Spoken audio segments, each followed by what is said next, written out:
My girlfriend knows I am no contact with my abusive parents, but she secretly took my son to meet them multiple times behind my back and told him not to tell daddy. Posted by you/Hellshelf. I, 22M, didn't have an easy time growing up. My childhood was so messed up that I sort of just put it all in a mental box and left it at that. Needless to say, I left my parents as soon as I could, went no contact, and haven't seen them since. There are several reasons I went no contact, and my girlfriend, 23F, seemed understanding enough when I told her that I didn't even want to tell my parents about their grandson. I don't want my son around these people, I don't want my girlfriend around these people, and above all, I would never leave any child alone with these people. My girlfriend doesn't know exactly what my father did to me and my sister, but I also feel like she doesn't have to know in order to respect my wishes. Yesterday, my sister texted me a picture of our parents' dog, and in the background were my son's shoes. Our mother uploaded it on Facebook, where I have them blocked, but my sister recognized the shoes, though she was mainly concerned about them even having a kid over.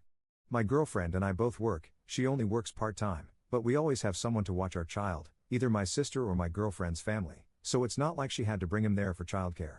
This was a deliberate decision that she should have made with me. I talked to my son about it, and it turns out he's been there several times, unsupervised, alone with my father. Apparently, nothing happened, but I was understandably angry and confronted my girlfriend as soon as she got home, which, of course, led to a huge fight. She left crying and went to her parents' house, and later, her mother came to pick up my son. I refused, which led to a fight with her mom too. My girlfriend texted me, asking to talk later today, and I know I can't keep my son from her, nor do I want to, but I don't want to go into our conversation unprepared. Any advice is welcome. I also feel betrayed and still very angry, and I'm honestly ready to break up over this. But my son is very upset and anxious because he heard our fight, and I'm just at a complete loss on how to handle this. Relevant comments. Commenter. On the one hand, if she doesn't know the whole story, I can appreciate why she would want to try to foster a relationship. But on the other hand, she betrayed you. And furthermore, why did she need a secret babysitter? It kind of seems like there's more to this if she was leaving him with them. Op's response. Even without the whole story, I always felt like she knew enough about my childhood. I can understand it too. Her mother also told me not to hold grudges, and my father apparently has issues with his liver, wonder where that's coming from. So I should just take the first step and forgive them, but this is my decision. She kept it a secret for months and essentially told my son to lie to me. I was so angry I didn't even think about any other reason why she would leave him there, but you're right. I mean, I kind of just assumed that she would visit them to rebuild that relationship because we have babysitters.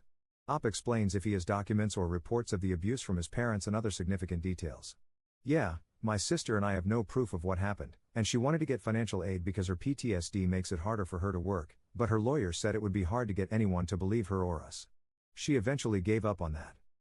A couple of people have suggested lawyers and custody agreements, but I'm worried that my son would end up living with my girlfriend and her family if we broke up because I have nobody in my corner except for my sister, while she's his mom and has a whole family to support her.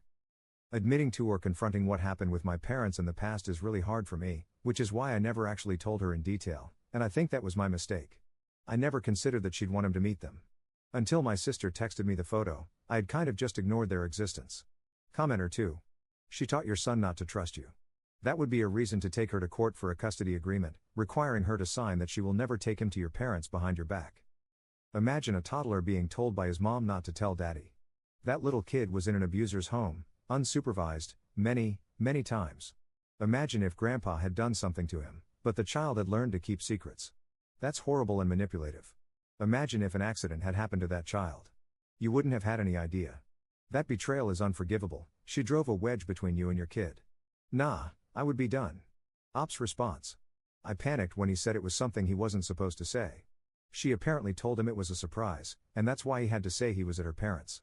I wouldn't have been this upset if she had cheated on me, but she involved him, made him keep a secret, and put him at risk. The more I've been thinking about this, the more I feel like I just can't trust her anymore, especially if something did happen and he just doesn't realize it, or I haven't asked the right questions, or he doesn't have the vocabulary. Update 4 days later. First of all, thank you for all the comments and input. I didn't feel like I could even think when I made my initial post, so it was good to get different perspectives. This will be a long post, apologies in advance. I did write that my girlfriend and I would talk the same day I posted, but we didn't because I needed to sort myself out, and I think she did too. She's been avoiding me ever since and requested that we talk at her parents' place, but I didn't want that, so we didn't get to talk until yesterday while my son was at my sister's. Apparently, in September last year, my mother reached out to my girlfriend on Facebook, asking how my son and I were doing. My mother is a very intelligent woman but highly manipulative. She convinced my girlfriend to visit them because my father is ill. My girlfriend said she didn't tell me because she knew I'd say no, and she wanted to see what kind of people my parents were. She brought our son but didn't leave him alone at first. However, their visits became fairly regular, and she eventually became comfortable leaving him with my parents.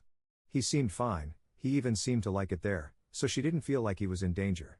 The first time she left my son fully alone was when she went Christmas shopping. I think, based on what I had told her about my childhood home, she expected a house of horrors, but according to her, the place was clean and fixed up, the dog was healthy, and my parents were nice. The thing is, she knew something had happened to my sister. I never told her what had happened to me, which I now see I probably should have. She doesn't see predators everywhere like I do, and since my son didn't report anything negative, she saw no issue in taking him and leaving him there. It's pretty clear that she doesn't know anything about abuse or what it can look like.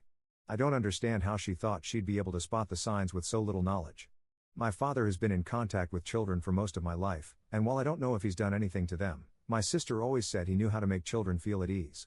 Both my parents are very methodical and calculating, so I don't blame her for believing them, but I do blame her for not discussing this with me. She went to visit them after talking to my mother for a few days, whereas I lived there for 17 years, and somehow she thought she knew better than me. Even when I told her some details about my childhood, she still tried to push for supervised visits, saying my father was ill and that our son had a right to meet his grandparents, which I don't agree with at all. The thought of children being around these people makes me sick, but she seems reluctant to agree to officially limit their visitation rights. However, I'd need her agreement unless I won a court case. I also tried to explain why this felt like a betrayal, because this isn't just about putting my son in danger, it's also about her going behind my back for months. What else would she be capable of? Then she told my son to keep the visits a secret, which is exactly what abusers say too. She did apologize, saying she made an honest mistake and feels like I'm blowing this out of proportion, and that her parents think so too. Besides, our son is fine, and she said I shouldn't have raised my voice at her mother and should be more grateful for what her parents have done for me and us over the years, which I am. I owe them, sure, but that doesn't mean they can just overrule my parenting decisions or get so involved. I feel like neither she nor her parents trust me or take me seriously, and it's so frustrating when the mother of your son is pretty much actively working against you. I don't think she can even grasp how terrified I was when I talked to my son about their visits. Again, I know it's my fault for not telling her everything, but I never thought she would do something like this. My past never really affected me much anyway, I never felt like there was a reason for her to know all the details. Honestly, I don't know if anything is resolved. I know why she made the choices she made, but I don't feel like she understands why I was, and still am, upset. She left after bringing up her mother because I got angry, and I know I shouldn't have, but I revealed something so big and still don't feel taken seriously. I want us to work, and she agreed that it'd take a lot of effort to get back to where we were before all of this, which I'm not sure is even possible. Apparently, I deeply upset her and scared our son, which is true. I never wanted us to fight in front of him like that either, and I angered her family. I think, emotionally, all feelings for her vanished the moment I found out, so that's kind of where I'm at now. I wish we could make it work for his sake, but I don't want him to grow up with dysfunctional parents or with his parents fighting every day. So if this doesn't work out, I'll need to get a lawyer. I'm willing to put in the work needed for us to stay together, but I've been doing a lot of thinking. We were so young when we started dating and had our son, and I'm not sure I ever thought about us staying together forever. I only stayed because I was living with them, and then I stayed because I didn't want to be a crappy teen dad, abandoning my son and the girl I loved, because I really did love her. I think I'm also partially responsible for her getting pregnant in the first place, before he was even born. As for my son, I have talked to him a lot over the past few days. I had taught him about touch and what's okay and what isn't, so I just hope it's true that nothing happened. He has also, apparently, not seen anything inappropriate.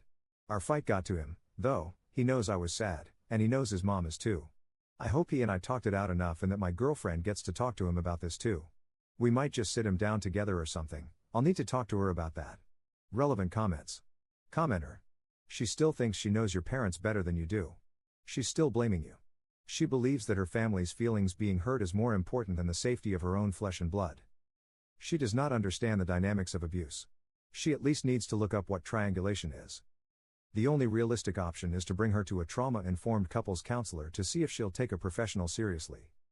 Then you can work on why she felt the need to groom your son for your parents to abuse. I don't see a future for the two of you otherwise. I'm so sorry for this situation. I hate how good abusers are at recruiting flunkies. Commenter 2. You need a custody lawyer like yesterday. It sounds like she never truly apologized. It was the I'm sorry, but ... which isn't a real apology. She betrayed your trust and knowingly put your child in danger, yet she's still making it all about her feelings and what she wants. She still thinks you're exaggerating and that she's right. Because of that, she's going to keep doing it since, in her mind, she knows better than you, and you're just being dramatic. Also, I don't know what state you live in, but I would research whether her actions have given your parents grounds for grandparents' rights. Your girlfriend is never going to take you seriously, so you're going to have to in order to keep your child safe. Adds an edit to his post. I feel the need to clarify a few things. I also see a bunch of people fighting in the comments, and I didn't word things as clearly as I should have in the post. I went no contact with my parents when I moved out for good. When my girlfriend was pregnant, we talked about my parents, and I told her I did not want to tell them they were going to be grandparents and that I did not want them to ever see our child. She agreed, and that was it. She and I had talked about my childhood prior to my first post.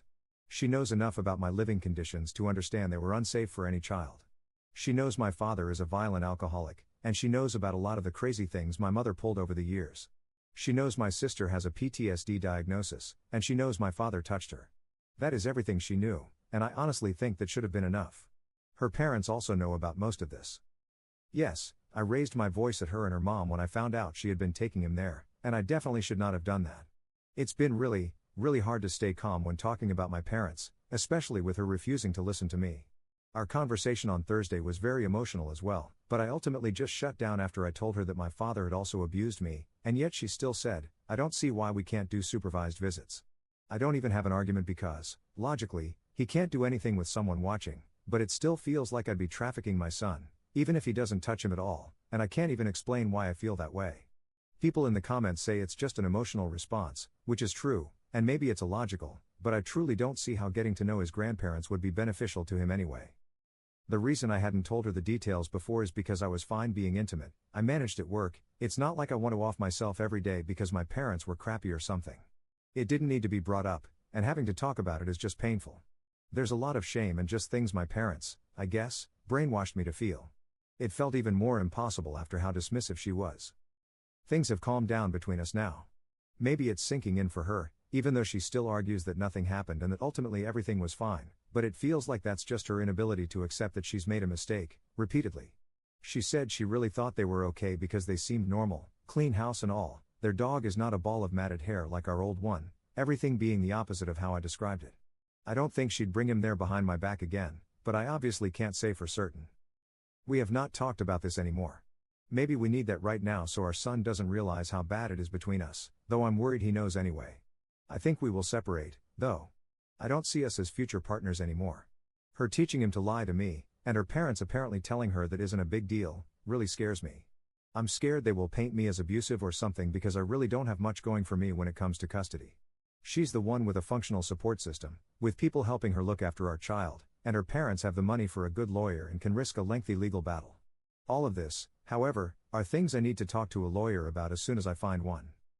I'm not feeling anything for her anymore, not even anger. I know we can't stay together. I don't want us to end up like my parents. I don't want my son exposed to that, so I'm going to have to discuss separating with a lawyer and then decide from there. I think the best I can hope for is that we'll separate without much fighting and that we can co-parent effectively, which is also why I don't want to stir up any more arguments.